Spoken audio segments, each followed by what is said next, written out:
आज की बात। स्वागत। आज एक बात को हम समझने का प्रयास करेंगे बौद्ध साहित्य से और तथागत बुद्ध की शिक्षाओं के आधार पर। देखिएगा, इसमें कोई दो मत नहीं कि ये सर्वमान्य बात है आधुनिक विज्ञान की दृष्टि से भी और धार्मिक समझ के हिसाब से भी, कि प्रत्येक प्राणी ये 4 महाभूतों से बना हुआ है। यानी कि पृथ्वी, जल, वायु, अग्नि। पृथ्वी उसके जड़त्व के साथ, जल उसकी तरलता के साथ, अग्नि उसके उष्ण तत्व के साथ और वायु उसकी उड़ने वाली स्थिति के साथ। तो इन सब का इकट्ठा हो जाना और यहां से विज्ञान का उत्पन्न होना, ये स्थिति प्राणियों के अस्तित्व को दर्शाती है।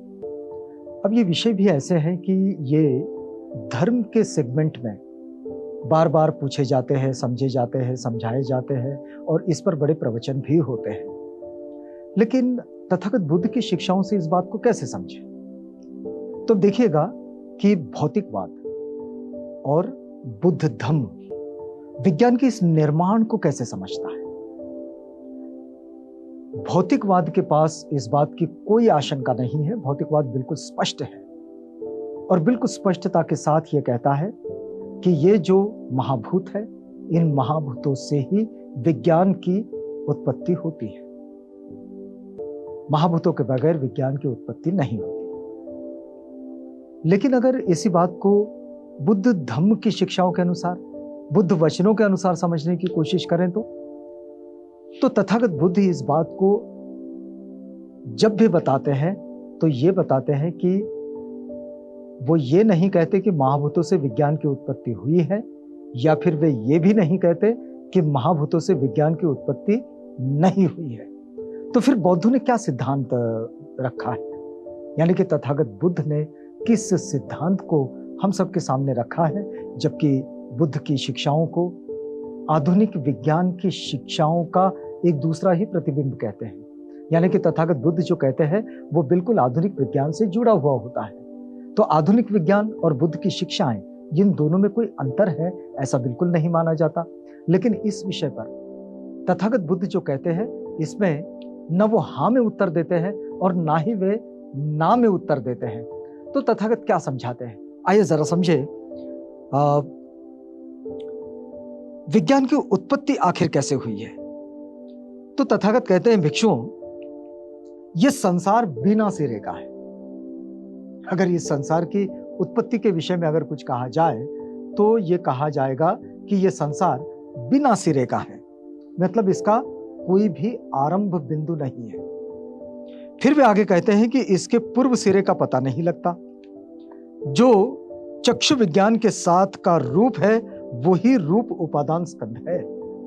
यानी कि जो हमारी नजरों के सामने जो कुछ है, हम जो देख पा रहे हैं, बस वही उतना इसका रूप दिखाई देता है। आप इसके पहले की चीज को अगर समझना चाहेंगे तो उसका पता नहीं लगा पाओगे। उसके पीछे, उसके पीछे, उसके पीछे, उससे पहले क्या, उससे पहले क्या, उससे पहले क्या, इन सवालों में उलझ जाओगे। लेकिन उसके आरंभ बिंदु का कहीं पता नहीं लगा पाओगे। इसके बाद क्या, उसके बाद क्या, उसके बाद क्या, उसके बाद क्या, इसका पता नहीं लगा पाओगे। इसलिए वर्तमान में जो चीज दिखाई दे रही है, बस उसे ही संपूर्ण मानकर, उसी के साथ मिलकर, यहीं पर इसी वक्त में सुख की अनुभूति के लिए अपनी आसक्तियों को कम कर देना, अपने राग द्वेष, अपने मोह मूलक स्वभाव को, अपने राग मूलक स्वभाव को, अपने द्वेष मूलक स्वभाव को त्याग देना, ये तथागत की शिक्षाओं में आता है। लेकिन तथागत देखिए क्या कह रहे हैं। वे कहते हैं कि ये जो चक्षु विज्ञान के साथ का जो रूप है, चक्षु विज्ञान के साथ उत्पन्न हुआ ये जो वर्तमान रूप है, बस वही रूप उपादान स्कंध है। और जो उसके साथ की जो वेदना है वो अनुभूति है। इसके साथ जो कुछ उत्पन्न हो रहा है, बस वो इसकी अनुभूति है। फिर वे कहते हैं कि वेदना उपादान स्कंध है, मतलब रूप है, रूप के साथ वेदना है। अब ये वेदना जो है ये उपादान स्कंध है। जो उसके साथ की संज्ञा है, बस वही संज्ञा उपादान स्कंध है। ये जो रूप है, इसके इंद्रिय के साथ जो कोई वेदना है, जो कोई अनुभूति है, वो अनुभूति और उसके साथ जुड़ी हुई जो संज्ञा है, एक साथ है, उसी के साथ है संज्ञा, उस संज्ञा को संज्ञा उपादान स्कंध है और उसी के साथ विज्ञान है। रूप, वेदना, संज्ञा और विज्ञान, वही जो विज्ञान उपादान स्कंध है, इसी प्रकार इन पांचों उपादान स्कंधों का सन्निपात एकत्रीकरण होता है। इन पांचों का सन्निपात एकत्रीकरण होता है और वही विज्ञान। इसी प्रकार इन पांचों उपादान स्कंधों का ये जो सन्निपात है, तथागत ने कहा है कि ये पांचों उपादान स्कंध प्रतीत्य समुत्पन्न है। ये जो पांचों उपादान स्कंध है, ये प्रतीत्य समुत्पन्न है, मतलब ये जो उत्पन्न हुए हैं, इसके पीछे निश्चित रूप से एक कारण है और कारण भी ठोस है। अब वो दृश्य भी हो सकता है और अदृश्य भी हो सकता है। तो वो जो कारण है वो बड़ा ठोस कारण है और उसी से इसका परिणाम आया है। तो तथागत की ये जो सीख है कि बिना कारण के कोई परिणाम नहीं आता। इधर भौतिकवाद इस बात में बड़ा स्पष्ट है कि महाभूतों से ही विज्ञान की उत्पत्ति है।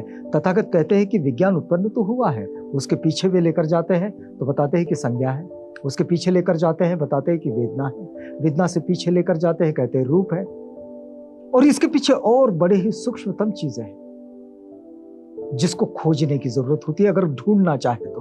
अब उसके पीछे पीछे पीछे पीछे जाने से बेहतर है कि चीज जो सामने है उसी के साथ आगे बढ़े। इसका कोई खास मतलब नहीं निकलता और इसलिए तथागत पर ये जो आरोप भी करते हैं लोग कि भाई तथागत ने ये नहीं बताया कि ये संसार कैसे बना। तथागत ने ये जरूर कहा कि इस संसार के किसी सिरे को खोजा नहीं जा सकता। खोजना है तो खोज कर देखें। तो तथागत की जो शिक्षाएं हैं वो व्यावहारिक और प्रासंगिक इसलिए बनती है कि वे आधुनिक विज्ञान के साथ, मतलब भौतिकवाद ने जिस बात को स्वीकार लिया कि महाभूतों से विज्ञान की उत्पत्ति है, तथागत ने ये नहीं कहा, लेकिन तथागत ने कहा कि ये जो विज्ञान उत्पन्न हो चुका है इसके साथ आगे बढ़ जाइए। आगे तथागत कहते हैं, देखिएगा कि ये पांचों उपादान स्कंध प्रतीत्य समुत्पन्न है और प्रत्ययों के होने से ही इनकी उत्पत्ति होती है। अगर कोई कारण ना हो तो इनकी उत्पत्ति नहीं होती, यानी कोई कारण ना हो तो कोई भी परिणाम कभी नहीं आता। वो जो लोग जो कहते हैं कि भाई संसार इस तरह से बना, प्राणियों को इस तरह से बनाया गया, तो फिर तथागत का ये प्रश्न भी बड़ा जायज जान पड़ता है। तथागत के शिष्य पूछ लेते हैं कि भाई इसमें ये जो बनाने वाला जो है इसकी भूमिका कुम्हार की है या फिर मिट्टी की है, और अगर वो कुम्हार की है तो मिट्टी उसके पास पहले से उपलब्ध थी, और अगर मिट्टी की है तो मिट्टी को किसने बनाया? वो अपने आप तो बनी नहीं, तो उसके कारण है। और ये जो कारण है, कारणों के बगैर कोई परिणाम आता नहीं है, और इसलिए ये भी भौतिकवाद के साथ उतना ही जुड़ता है, लेकिन भौतिकवाद को भी बहुत सूक्ष्मतम अध्ययन की ओर बुद्धिज्म लेकर चला जाता है। अब देखिएगा, यहां तथागत आगे कहते हैं कि इन पांचों उपादान स्कंधों में जो राग है, जो आलय है, जो आसक्ति है, वो ही दुख समुदय है। इनमें जो आलय है, जो आसक्ति है, वही दुखों का समुदय है। यहीं से दुखों का उदय होता है। और जो इन पांच उपादान स्कंधों में राग, आलय अथवा आसक्ति का हटना है, वो ही दुख का निरोध है। इन पांच उपादान स्कंधों में राग का हट जाना, आलय का हट जाना, यानी आसक्ति का हट जाना, यही दुखों का निरोध है। तो दुखों के निरोध की जो प्रतिपदा जो बताते हैं, पटिपदा जो बताते हैं तथागत, यानी कि दुखों के निरोध का जो मार्ग बताते हैं कि दुखों से निरोध कैसे होगा, दुखों से आप दूर कैसे जाओगे, तो ये तथागत बुद्ध की शिक्षाओं में ये जो बात आती है, ये बात यहां वो समझाते हैं कि कोई भी चीज ये बिना कारण के उपलब्ध नहीं होती, और कारण के द्वारा उपलब्ध होती है तो उसका परिणाम आता है। तो इसलिए परिणामों को ये नहीं मानना चाहिए कि वो कोई चमत्कार है, वो कोई अद्भुत है, वो कोई अचानक आ गया है। नहीं, वो जो आया है उसके पीछे निश्चित रूप से एक कारण है, और ये जो कारण है, इस कारण से आने वाले परिणाम से यदि हम दुखद हैं, दुखी हैं, तो उस कारण को मिटाना चाहिए। यदि सुखी है तो उस कारण को देखना चाहिए कि ये कारण हमेशा बना रहे, ताकि आप हमेशा सुख की ओर जाते रहें, अनुभूति सुख की होती रहे। आगे देखिएगा, इस प्रकार ये जो पांचों स्कंध है, अपने में न दुख है, न दुख का निरोध है, न उनके प्रति आदमी के राग, आलय, आसक्ति, इनसे उत्पन्न जो 5 उपादान स्कंध है वे ही दुख है, और उनके प्रति जो राग, जो आलय है, आसक्ति है, उसको हटा लेना दुख का निरोध है।